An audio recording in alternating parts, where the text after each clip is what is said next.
Direct News TV. Blinken warns rival Sudanese generals to respect latest truce or face possible sanctions. Cairo, U.S. Secretary of State Antony Blinken on Tuesday warned Sudan's rival generals to abide by the latest ceasefire or face possible sanctions, as residents reported sporadic fighting between the sides in the capital of Khartoum and a northern city.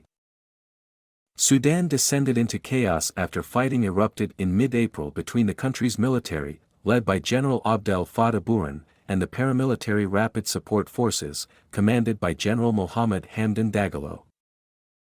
The fighting has killed at least 863 civilians, including at least 190 children, and wounded more than 3,530 others, according to the Doctors Syndicate, which tracks civilian casualties.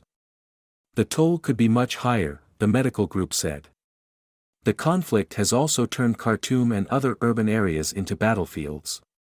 Early on, foreign governments raced to evacuate their diplomats and nationals as thousands of foreign residents scrambled to get out of Sudan. More than 1 million Sudanese have been forced from their homes by the fighting, including over 840,000 who have sought shelter in safer parts of the country, and another 250,000 crossed into neighboring countries, according to the UN figures. Over the past weeks, the United States and Saudi Arabia have been mediating in talks between the warring sides, held in the kingdom. A new truce was announced over the weekend, the seventh attempt so far to stop the deadly violence in the East African nation. It went into effect on Monday night. All previous ceasefires have been violated. In a video message posted by the U.S. Embassy on social media early Tuesday, Blinken said the fighting has been tragic, senseless and devastating. The truce, he said, is meant to allow the delivery of humanitarian assistance and restore essential services and infrastructure destroyed in the clashes. A remote mechanism, backed by the U.S., has been established to monitor the truce, Blinken added, a 12-member monitoring committee consisting of 3 representatives from the warring sides, 3 from the U.S., and 3 from Saudi Arabia. If the ceasefire is violated, we'll know and we will hold violators accountable through sanctions and other means, he said. We facilitated the ceasefire, but it's the responsibility of the Sudanese armed forces and rapid support forces to implement it. Both sides agreed to stop hostilities and the looting of civilian properties and humanitarian supplies, as well as seizing civilian infrastructure such as hospitals, power plants, water pumps, and fuel stations. Aid workers and civilians have reported widespread looting in Khartoum and elsewhere across the country, along with dire lack of basic services, medical care, food, and water. A doctors group has also said that the RSF has seized hospitals. Allegations of sexual violence against women, including rape and gang rape in Khartoum and the rest of Western Darfur region, have also been reported.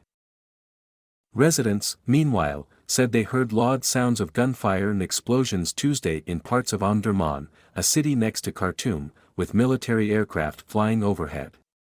They also reported sporadic clashes around the military's headquarters in Khartoum. Sounds of firefight are very close, said Babakar Abdulrahman, an Omdurman resident, speaking over the phone, with loud sounds of gunfire and aircraft heard in the background. They don't respect people's lives.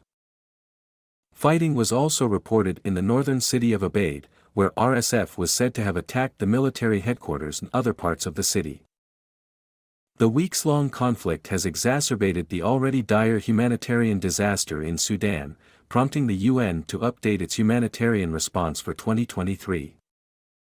The UN Office for the Coordination of Humanitarian Affairs said last week that the number of people who would need assistance this year increased by 57% to 24.7 million people, or more than half the country's population. That requires $2.6 billion, an increase of 47% compared to pre-war estimates, it said. The U.S. said it would allocate $245 million in additional support to Sudan and neighboring countries impacted by the conflict. That brings the total U.S. humanitarian assistance commitment for Sudan and neighbors Chad, Egypt, South Sudan, and the Central African Republic to nearly $880 million in 2023, according to the State Department. My name is Kingsley. Please like, share, subscribe and hit that notification bell so you can be the first to be notified whenever we post. You won't regret it.